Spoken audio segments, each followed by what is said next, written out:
Assalamualaikum warahmatullahi wabarakatuh. Di sini saya akan menjelaskan mengenai pecking order theory.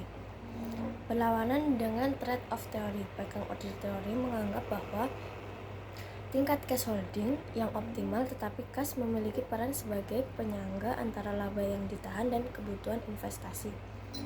Kas akan tersedia ketika profit yang dihasilkan perusahaan melebihi kebutuhan investasinya. Ketika kas tersedia dalam jumlah yang berlebih dan perusahaan yakin akan profitabilitas investasi mereka, maka kelebihan akan dibayarkan kepada para pemegang saham dalam bentuk dividen. Lalu pecking order theory mengemukakan adanya urutan sumber dana dalam pembuatan keputusan pendanaan perusahaan. Berdasarkan teori ini, ketika perusahaan membutuhkan dana untuk keperluan pembiayaan investasi, seharusnya perusahaan membiayai kesempatan investasi dengan dana internal terlebih dahulu. Jika keperluan untuk investasi tidak dapat dari pendanaan internal, maka perusahaan akan menggunakan pendekatan eksternal dari utang sebagai sumber pendanaan kedua.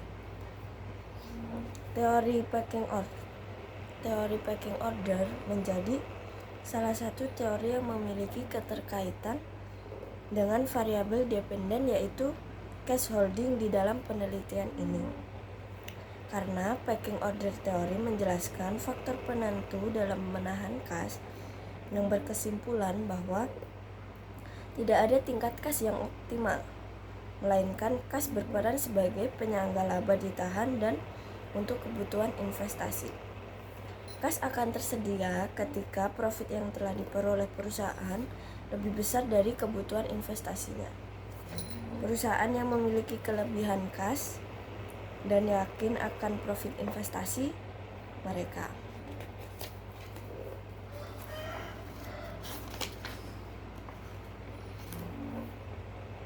Lalu, selain dilihat melalui variabel dependent cash holding, teori pecking order juga memiliki keterkaitan variabel independen, yaitu cash flow. Perusahaan yang memiliki tingkat cash flow yang tinggi memiliki kas dalam jumlah yang besar. Hal ini dikarenakan perusahaan lebih menyukai pendanaan internal dibandingkan dengan pendanaan eksternal.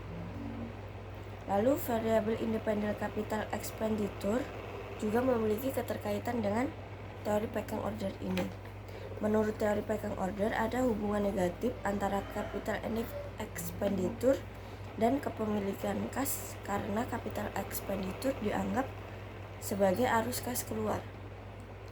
Karena perusahaan yang memiliki capital expenditure berkaitan dengan dana yang dikeluarkan untuk memperoleh aset tetap. Jika sebuah perusahaan berinvestasi dalam aset tetap, hal ini mengurangi posisi kasnya.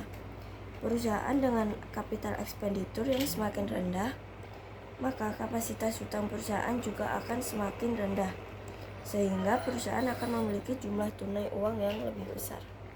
Demikian yang dapat saya sampaikan. Sekian, wassalamualaikum warahmatullahi wabarakatuh.